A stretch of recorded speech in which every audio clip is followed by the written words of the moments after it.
अस्सलाम वालेकुम। Voice of America के फेसबुक लाइव के साथ मोहम्मद साकिब हाजिर है कराची से। और इस वक्त हम बात जो करेंगे वो पाकिस्तान की डूबती हुई और इंतहाई मुश्किलात का शिकार मईशत पे बात करेंगे। पाकिस्तान की मईशत में आज भी एक बड़ा भूचाल देखा जा रहा है, जहां एक ही रोज में इंटरबैंक में डॉलर की कीमत में 19 रुपए का बड़ा इजाफा हुआ है और अब $1 पाकिस्तानी 285 रुपए का मिल रहा है। इसका इम्पैक्ट क्या पड़ेगा? हम इस फेसबुक लाइव में यही बात करेंगे कि इसका इम्पैक्ट एक आम लोगों की जिंदगी पर, एक आम पाकिस्तानी पर क्या इम्पैक्ट पड़ेगा, क्या असर पड़ेगा। जैसा कि हम देख रहे हैं कि हमने ये नोट किया है कि एक साल में 102 रुपए, सॉरी, अप्रैल से अगर हम बात करें तो अप्रैल से लेकर आज जब हम बात कर रहे हैं 2 मार्च को, तो अब तक 102 रुपए $1 की कीमत में इजाफा हो चुका है। और इसका इम्पैक्ट, माहिरीन मईशत ये कहते हैं कि इसका इम्पैक्ट महंगाई की सूरत में निकलता है। और $1 जूं जूं डॉलर की कीमत बढ़ती है, रुपए की कीमत गिरती है, इससे रुपए की नाकदरी में इजाफा होता है। इसके साथ साथ हम देखते हैं कि मुल्क में जो महंगाई का सैलाब आ रहा है। गुज़िश्ता रोज पाकिस्तान के इदारा शुमारियात की जानिब से जो रिपोर्ट सामने आई है उसमें यह बताया गया है कि फरवरी के आखिर में जो तखमीना लगाया गया है वो उसके मुताबिक 31% से भी ज्यादा महंगाई की शरह रही है, जो कि पाकिस्तान में 48 साल की बुलंद तरीन महंगाई की शरह है। इस कबल 1975 में इस कदर ज्यादा महंगाई देखी गई थी, लेकिन अब इस बार 48 साल की बुलंद तरीन सतह पर महंगाई यानी कि अफरात ज़र पहुंच चुका है। इस पर मजीद बात करेंगे। हमारे साथ माहिर मुआशियात और एक्सचेंज रेट पर और दीगर उमूर पर नजर रखने वाले माहिर मौजूद हैं, शहरियार बट। इनसे हम बात करेंगे। शहरियार साहब, एक ही रोज में 19 रुपए का फर्क, ये कितनी बड़ी खबर है?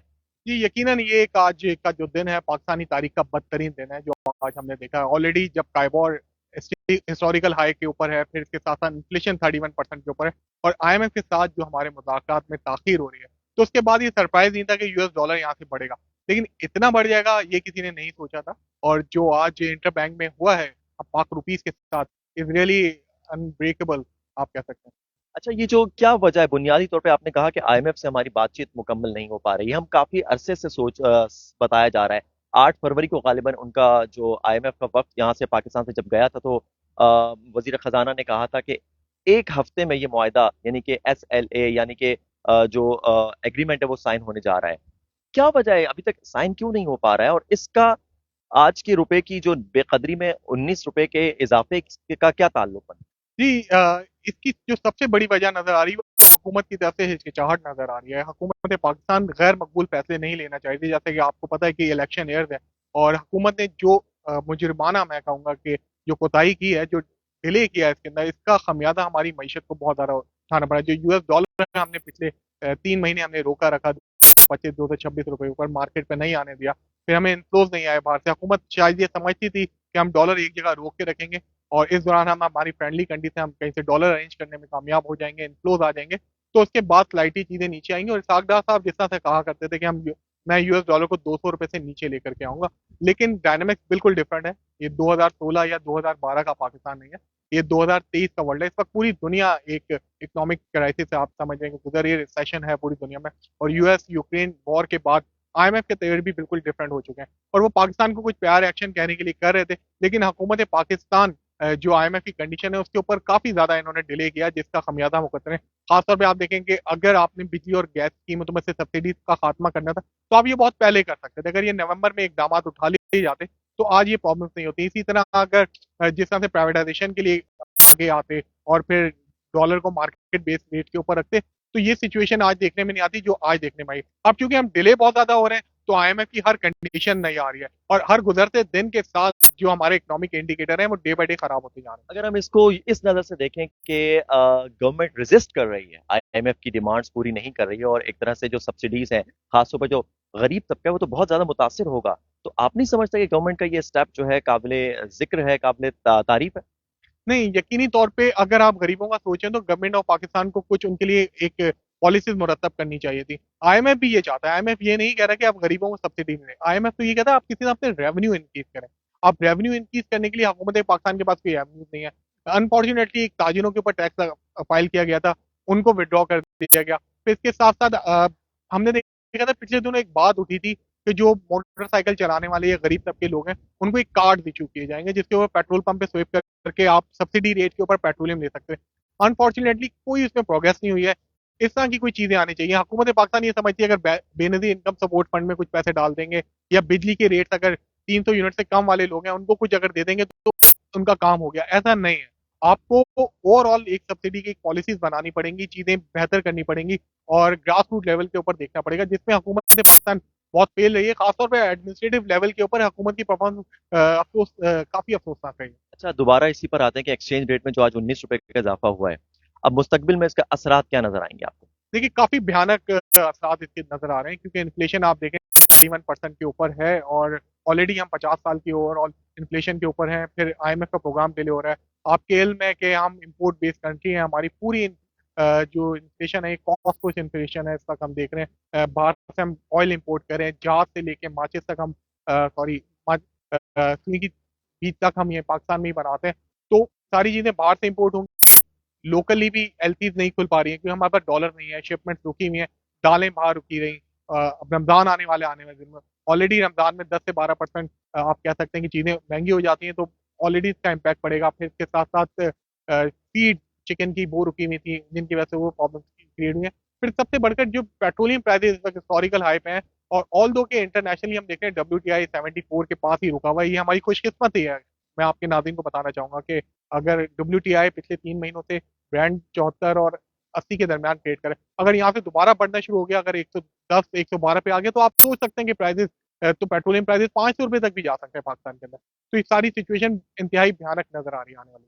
तो आप जो मंजरनामा इस वक्त बता रहे हैं उसमें तो ऐसा लगता है कि आने वाले दिनों में महंगाई मजीद बढ़ेगी, पेट्रोलियम प्रोडक्ट्स की कीमतें, जाहिर सी बात है जब डॉलर की कीमत बढ़ी है तो पेट्रोलियम प्रोडक्ट्स की कीमत भी बढ़ेगी। Definitely nobody can stop them क्योंकि मैंने जैसे आपको बताया कि WTI तो अभी एक जगह रुका हुआ है। फिर हमें जो एक्सचेंज रेट का प्रेशर होगा वो हमें करना पड़ेगा और आईएमएफ की कंडीशन के तहत हम बैकफुट पे आ नहीं सकते। अब गवर्नमेंट किसी भी तौर पे ये नहीं कर सकेगी किसी तरह से पेट्रोलियम के ऊपर या किसी के ऊपर जो सब्सिडी, बल्कि आने वाले दिन में हो सकता है कि आपको सेल टैक्स भी इसके ऊपर आयद करना पड़े। यही हम कह रहे हैं कि ये जो मुश्किल फैसले आज आप ले रहे हैं, आप लामौला अगर ये पहले ले लेते, नवंबर दिसंबर में अगर आप ये फैसले ले चुके होते तो आज पाकिस्तानी कौम को ये दिन ना देखने पड़ रहे होते। आपने अब महंगा तो अब भी करना पड़ेगा पेट्रोल, लेकिन क्योंकि अब ये कंडीशन है, आईएमएफ की कंडीशन है और हुकूमत पाकिस्तान के अलावा कोई और चारा नहीं, गैर मकबूल फैसले भी हैं।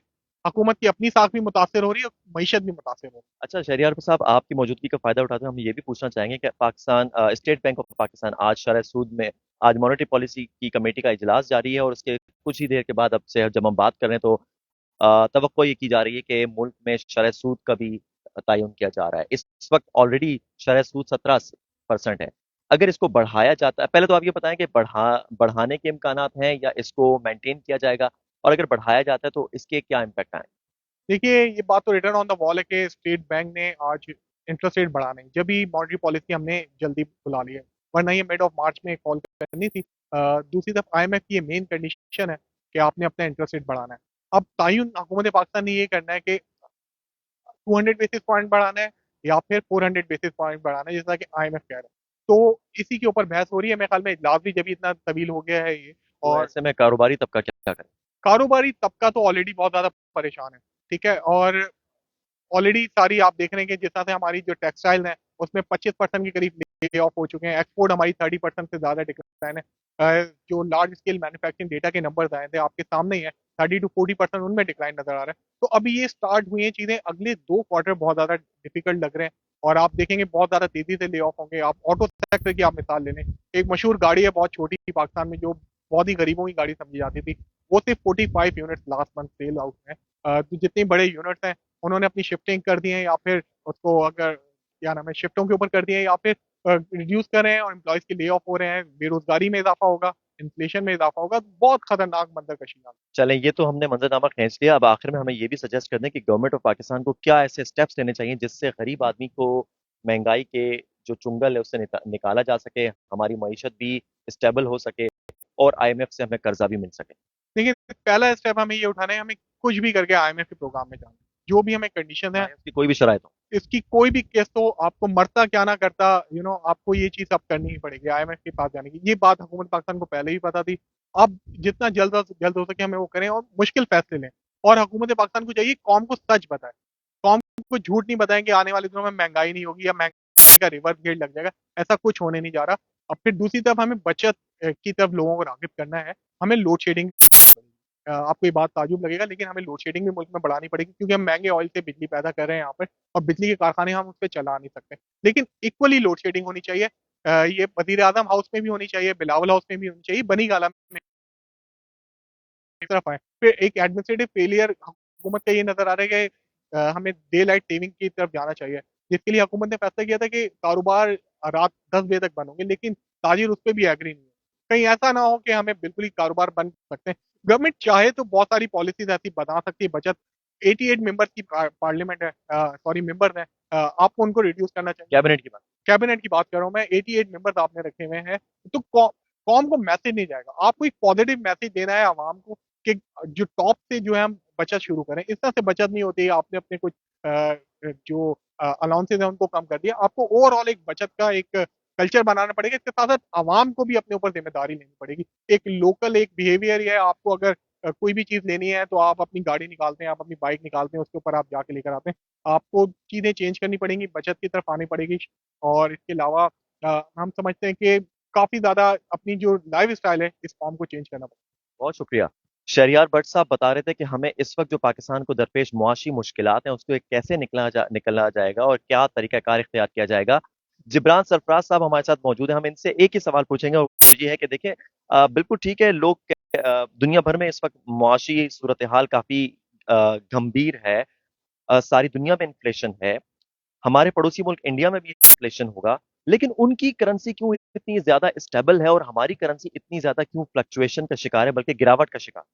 देखिए, सबसे पहले तो हम कंपैरिजन करें पाकिस्तान और इंडिया का, आपने से बात की, तो उसमें इंडिया की जो एक्सपोर्ट है, मेजर एक्सपोर्ट जो आईटी की है, फिर टेक्सटाइल है, फिर और दीगर जो है वो एक्सपोर्ट है। तो एक्सपोर्ट रिजर्व $600 बिलियन के आसपास है। बिल्कुल, बाकी जितनी भी इंटरनेशनल कंपनीज हैं, उनके सीईओ भी जो है वो इंडिया से रिलेटेड है। आप देखिए इनका जो मीडिया, एजुकेशन और जितने भी सेक्टर्स हैं, उन सब में जो है पाकिस्तान से कंपैरिजन करें तो इंडिया बहुत ज़्यादा आगे है। तो ये हमें भी जो है अपनी एक्सपोर्ट को बढ़ाना पड़ेगा, आईटी पे फोकस करना पड़ेगा कि आईटी की एक्सपोर्ट 30 से $40 बिलियन की हो जाए, ताकि जो डॉलर का इनफ्लो है वो पाकिस्तान में आएगा, जिससे डॉलर के रेट जो नीचे आए। बहुत शुक्रिया जिब्रान सरफराज साहब ने बहुत अहम नुक्ते की तरफ निशानदेही की है, और वो ये है कि हमें अपनी एक्सपोर्ट बढ़ानी पड़ेगी। एक्सपोर्ट बढ़ेगी तो ही डॉलर का इनफ्लो बढ़ेगा। डॉलर मुल्क में आएगा तो ही हम अपने कर्जाजात को अदा कर सकेंगे, और इसके साथ साथ हमारा जो ज़र मुबादला, गैर मुल्की ज़र मुबादला के ज़खायर हैं वो भी बढ़ सकेंगे, और इसके साथ ही हमारी जो करेंसी है पाकिस्तानी रुपया जो है वो उसको भी इसी तरह स्ट्रांग बनाया जा सकता है। फेसबुक लाइव से फिलहाल इतना ही। मोहम्मद साकिब को दीजिए इजाजत, फिर दोबारा हाजिर होंगे। अल्लाह हाफिज।